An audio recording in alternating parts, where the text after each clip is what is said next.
Mes chers collègues, nous nous associons pleinement aux félicitations qui sont faites pour le fonctionnement de ce musée et nous approuvons le rapport de Madame Myriam Picaud, la vice-présidente, qui nous a présenté ce sujet.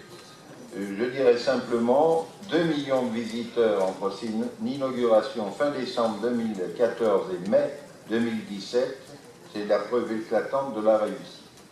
Cependant, force est de constater que si l'attractivité du musée des Confluences ne fait plus de doute, l'accessibilité de ce dernier reste un problème pour l'avenir. En effet, les chiffres démontrent que plus de la moitié des visiteurs viennent en voiture.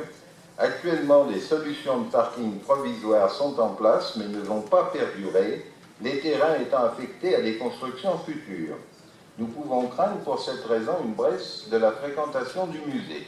L'équipe, à mon avis, est très inquiète et je pense qu'il faut trouver des solutions. À l'origine, un parc de stationnement de 274 places était prévu sur le permis de construire du musée en 2004. Dès 2006, ce nombre de places passait seulement à 31 et elle serait réservée au personnel et, on va dire, aux institutionnels. Cette décision était assumée, puisqu'après différentes rencontres département-ville de Lyon Métropole, la construction d'un parking public était envisagée dans un second temps dans le cadre du projet de Confluence. Aujourd'hui, nous l'attendons. À ma connaissance, pour l'instant, rien n'est prévu. À titre de comparaison, le Mucem de Marseille dispose d'un parking de 640 places. Même à Paris, où la part modale de la voiture particulière est bien plus faible que dans notre agglomération, le musée Branly dispose d'un parking de 508 places.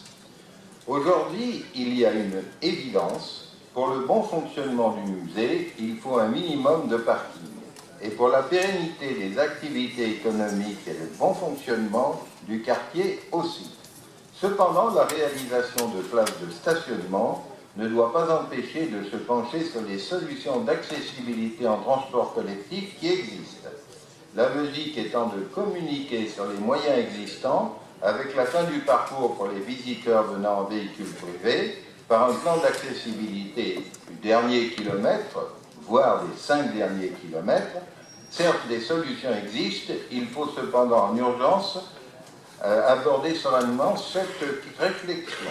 Sinon, nous handicaperions la fréquentation du musée et la conséquence serait un impact négatif sur les résultats financiers qui sont déjà très difficiles à tenir. Madame la vice-présidente en a exposé les efforts qui ont été faits.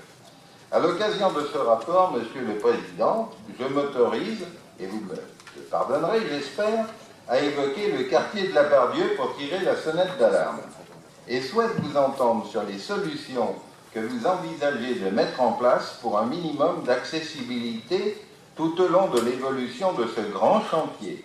Pour l'instant, c'est loin d'être satisfaisant. Certes, ce n'est pas chose facile, mais il y a nécessité d'obtenir une amélioration de la situation existante, sinon nous allons à l'asphyxie. Je vous remercie, Monsieur le Président.